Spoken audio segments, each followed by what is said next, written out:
क्या हुआ जब एक साधु को कैलाश पर्वत की चढ़ाई करने से रोक दिया गया, लेकिन फिर जो चमत्कार हुआ उसे देखकर आपके भी रोंगटे खड़े हो जाएंगे। नमस्कार दोस्तों, यदि आप चैनल पर नए हैं तो चैनल को सब्सक्राइब कीजिए, वीडियो को लाइक कीजिए और बने रहिए मिस्टर एक्टिवेशन के साथ। चलिए बढ़ते हैं। इस घटना की शुरुआत होती है एक बड़े ही दिव्य और चमत्कारिक साधु महाराज से, जिनका नाम था गोपाल गिरी जी महाराज। उस समय वो भारत के अलग अलग तीर्थ स्थलों पर विचरण करके धर्म लाभ ले रहे थे और वे जब भगवान पशुपति नाथ जी के दर्शन करने काठमांडू पहुंचे तब उन्हें ये जानकारी मिली कि काठमांडू से ही कैलाश मानसरोवर की यात्रा शुरू की जाती है। गोपाल गिरी जी महाराज का बचपन का सपना था कि वे कैलाश पर्वत की परिक्रमा करें।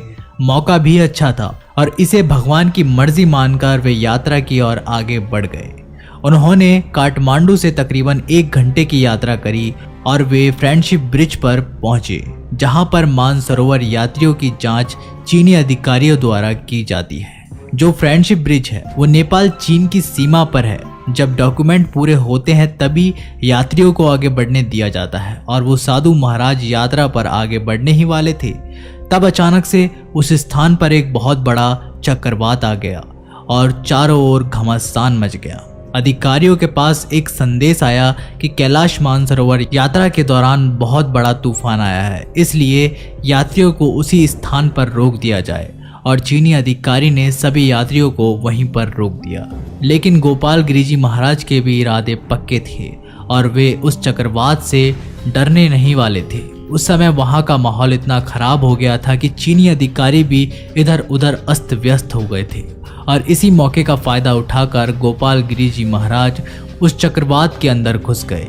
सभी लोगों को लग रहा था कि वो नहीं बच पाएंगे क्योंकि तूफान बहुत बड़ा था, लेकिन कहते हैं ना, अकाल मृत्यु वो मरे जो काम करे चंडाल का, लेकिन काल भी उसका क्या बिगाड़े जो भक्त हो महाकाल का।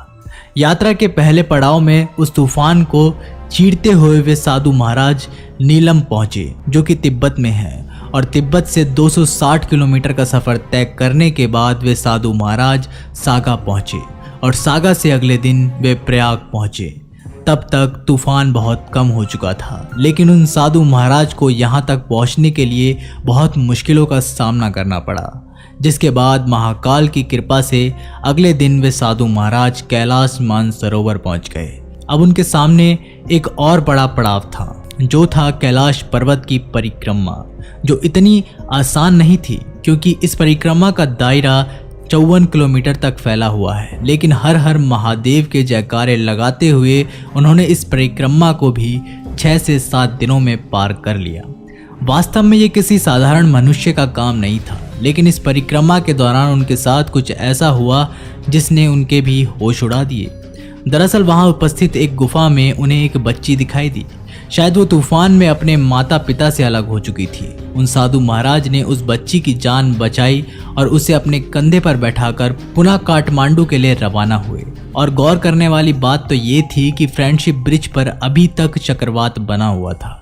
तभी वहां खड़े लोग और अधिकारियों ने देखा कि उस चक्रवात को चीर कर कोई व्यक्ति बाहर आ रहा है, जिसके बाद उस साधु महाराज और उस छोटी बच्ची को देखकर सभी लोग बहुत आश्चर्यचकित हो गए। सभी ने उनसे सवाल किया कि क्या आपको अपनी जान की परवाह नहीं है? आप अपनी जान को मुश्किल में डालकर इतने बड़े चक्रवात से लड़ गए।